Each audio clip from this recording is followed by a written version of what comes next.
Welcome back. It's Indigo Moon. How are you doing? I hope that you're doing great. And thank you so much for joining us today. Let's label this one to be young, gifted, and unconscious. Sometimes what we do is when we don't have a good time or a good life, so we say, perhaps we didn't have the same opportunities that others had. Suppose we have different situations that come up where we don't feel as though we have been given certain options and opportunities. We feel as though we don't have anything. And what we do is we pass that down to our children. So you have almost the blind leading the blind, because you have one guy who doesn't reach his full capacity. He's maybe cutting short his own gifts by doing shortcuts instead of doing things the full way. And because he does this, he's also showing his children that, because they watch him, right? And let's say he continues this type of thing, get rich scams all his life. Children watch that and they feed into the same thing. So they don't become as successful because they are following the lead. This is why it's very important that you marry the right person, or that you have a child's father that represents certain good things. You want him, as well as even when you choose a female mate.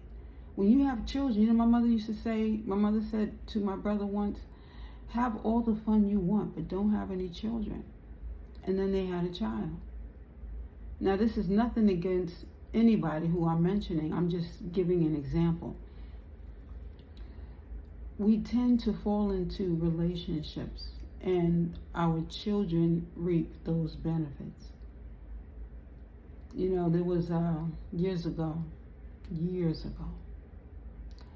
my mother was able to live in the household with my father's parents, a father figure.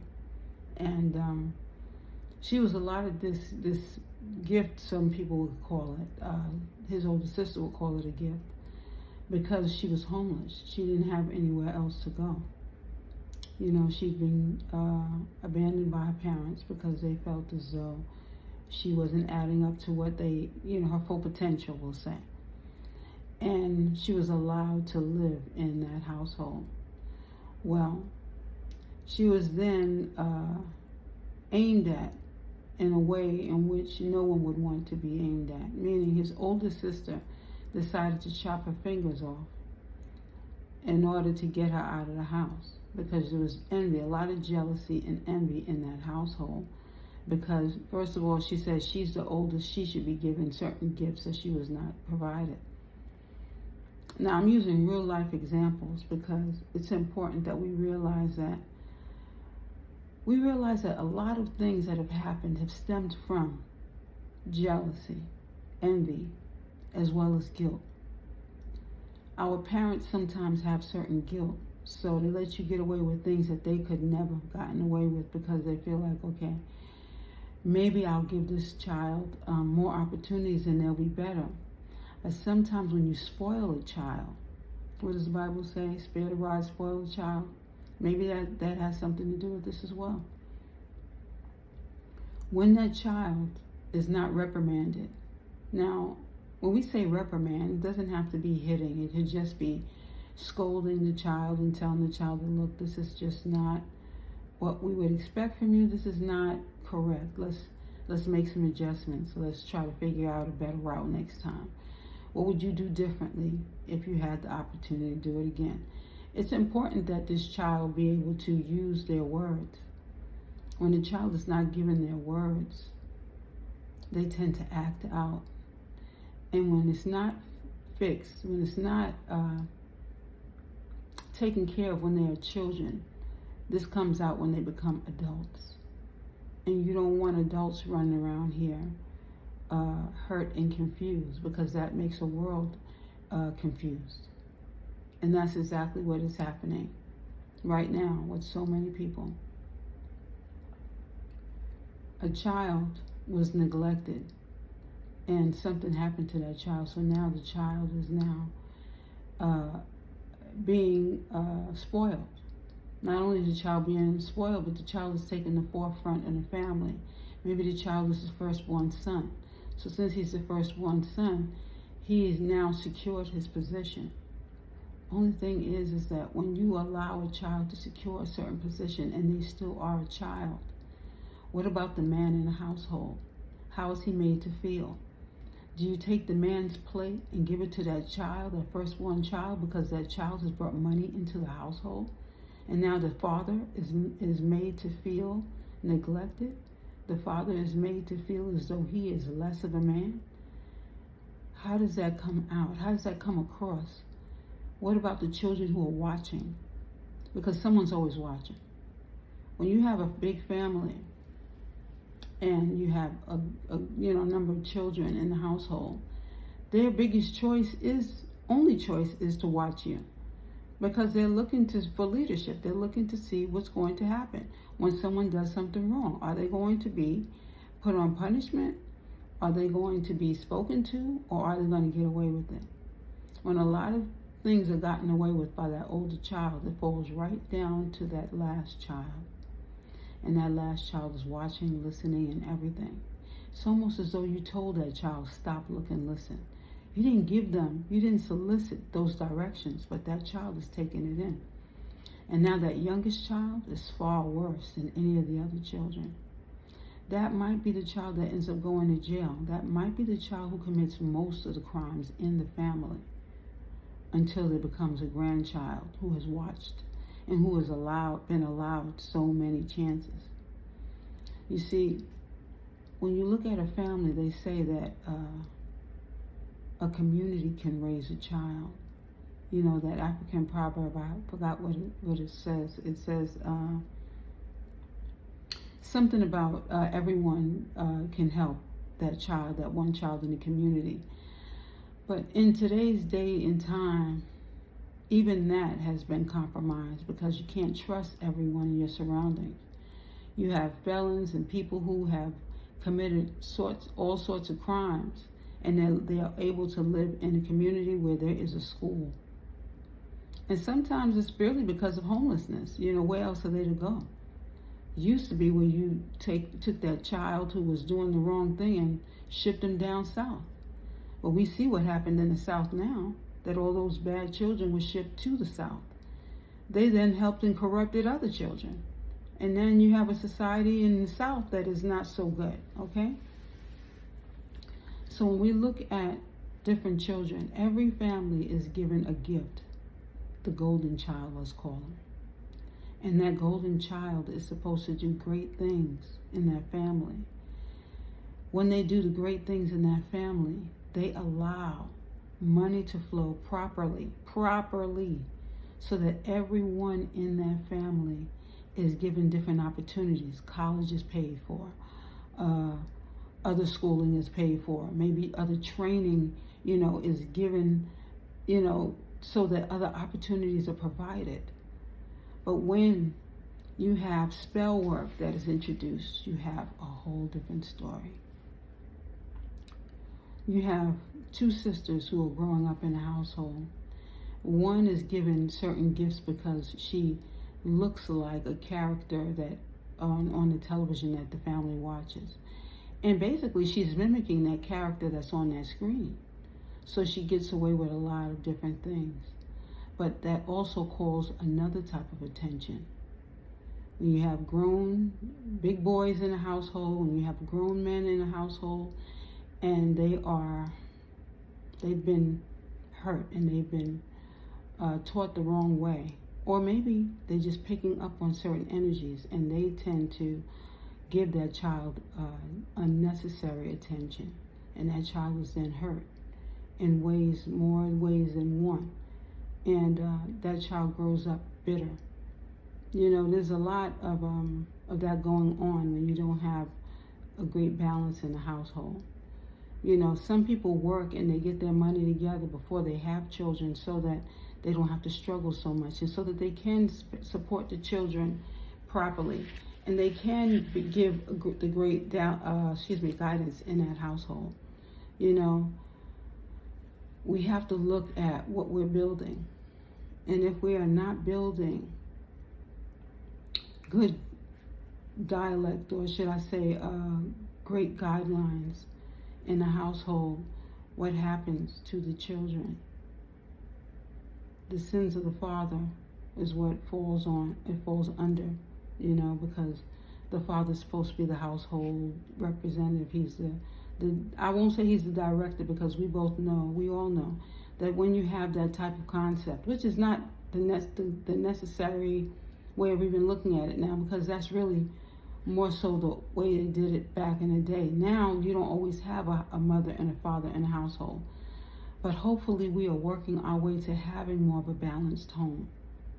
But not to lose my point, two sisters growing up in a household, one is gifted in one way, the other sister is gifted in another way. But the sister who used to get so much attention, some of that attention is going to the other sister. Not in a good way, but because that sister has jealousy of that other one, she then begins to build on that same gossip that's going on in the family. You have the parents who really wanted best for that first daughter, but the first daughter leaves. Now the younger daughter, now the attention is placed on her. She is close friends with that older daughter. They have a good relationship. But everything that older daughter is feeding that younger sister is now being reported back to the household, not making her look any better than when she left. So it's harder. So the younger daughter realizes she has a lot of clout. With that clout, she chooses to manipulate working parents against parents. Now the father is being pointed to and being outed by the women in the household. This is a sad state of affairs. It breaks up many households. So now the father is forced out. He moves in with his sister. But he does not forget that there are certain people who he still cherishes in his heart. And he leaves certain things to certain children and grandchildren. The Bible also speaks of a grandfather leaving wealth, or leaving gifts to his children and his children's children, and thereon. Here we go. The father dies and he leaves something. Now that older daughter, who was the one who was responsible for spreading the gossip that caused him to have to leave, decide that the money that is left, money is not left to her. So she chooses, along with the sister who moved out and the boyfriend, to gather together and get money together that was not supposed to go to them. And they choose to do whatever it is that they choose to do with the money. Here's the point. The point is that this is where a lot of the ideas started. You have people who are working against other people in a family setting. The children, of course, have no say, because they are just children after all. And everybody knows that the laws state that when a child is an adolescent, you can even change that child's name, because the child has no say. Now, what if that child didn't even come from that family? If that child was actually on a milk carton prior to that, then that really sends a definite message. Who has the rights here? And if you change that child's name and you say that child died, let's just say you said, I use that word. Let's say that child was unearthed, you say, and you create a whole new birth certificate, create a whole new setting for this child. Then you get more money. That's a great deal, right? Nobody gets the blame on this one, because nobody knows that any wrong was had. Back in the day, again, birth certificates, social security cards, they could be made up. But then you go ahead and let's say this family grows and they take the money and they don't use the money correctly. They invest it in wrong ways. Now they have nothing. And now they have to come up with a whole new idea, a whole new concept on how the money is going to be made. So now, the guy and the girl break up. She's on her own, he's on his own. And the sister still remains good friends with the baby's father, or should I say the sister's boyfriend. And they develop a really good relationship. So good that they start going to get card readings. They get the card readings done, and they find out that one of the children is supposed to be the curse breaker. And they start doing all sorts of things because they want to be the center of attraction. They don't want the child to be the center of attraction. Then they find someone else that they get another reading on years later, and they find out that not only one but two of the children are talented in the family.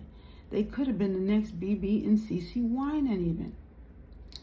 So because they want the clout to themselves, they choose not to encourage it.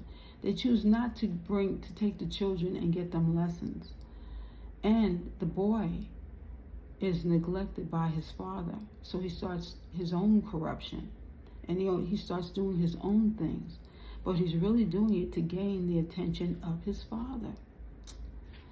Somehow people don't realize that what happens when you neglect your children, a bigger story becomes the center stage. Now this child does a lot of different things for attention. And not only does he do a lot of things for attention, but he takes a dollar bet, goes off of a cliff. They sue the people in the Bronx, let's say the Bronx, and they sue because there should have been a hospital in place of this, but they did not put a bar up. They didn't divide where they should have divided, and there was a cliff built. A cliff that was there because they knocked down a building and didn't put up safety components. So they didn't put the safety bars and stuff up. So now this child suffers. But the child was saved. The angels were with this child. Prayer. His great grandmother must have been praying for him. So he's been prayed for. So he falls off this cliff. The child claims that he saw angels when he was falling, by the way. And at the hospital, the parents are there, and when they get there, they arrive there because the boy should have been in school at the time when this happened. The father's called in, they end up going to the hospital. This hospital had to make a report. They don't want this to be filed on the records. So the person who was in charge of the construction site has to come. And then they get their lawyers, and their lawyers are involved, and they pay the family off. They paid his family off, so now they have more money, so they don't have to worry about the next plan. But the only thing is, one of the sisters is not included, so she's upset. What about my money? I don't get a piece? Well, you don't get a cut, it's not your son. Jealousy now comes upon again, okay? When you look at, now the story's getting long, and the time is getting short, excuse me. So I'm about to end this by just saying what happens when you tend to look at other people and you tend to always want more. Greed can build upon greed, and greed turns into something else. Okay? Now I'll just call these people 3 people who perhaps did not know any better. But if you look at where some of it started, then you'll understand and you'll know the key elements as to how things have gotten so bad. All right, this might be a personal reading for someone, a personal story, but under any event, we are all learning here. So I hope that we're learning from other people's mistakes, making sure that we do not send certain messages to our children that might harm them later. Because money should not be the guidelines in the household. I don't have enough money, telling the children that story, as well as always telling them, what about, look at so-and-so who gained so much money, and look at what so-and-so is doing. Watch what you're calling attention to is basically what it is. Be more conscious of what it is that you're sharing with your children, because at the appropriate time, when we do spread the right information, our children will persevere. When we spread the wrong information and we tell the story of how this child or this person gained so much and look how well they've done for their family, what kind of message are you sending when they didn't do it for the right reasons?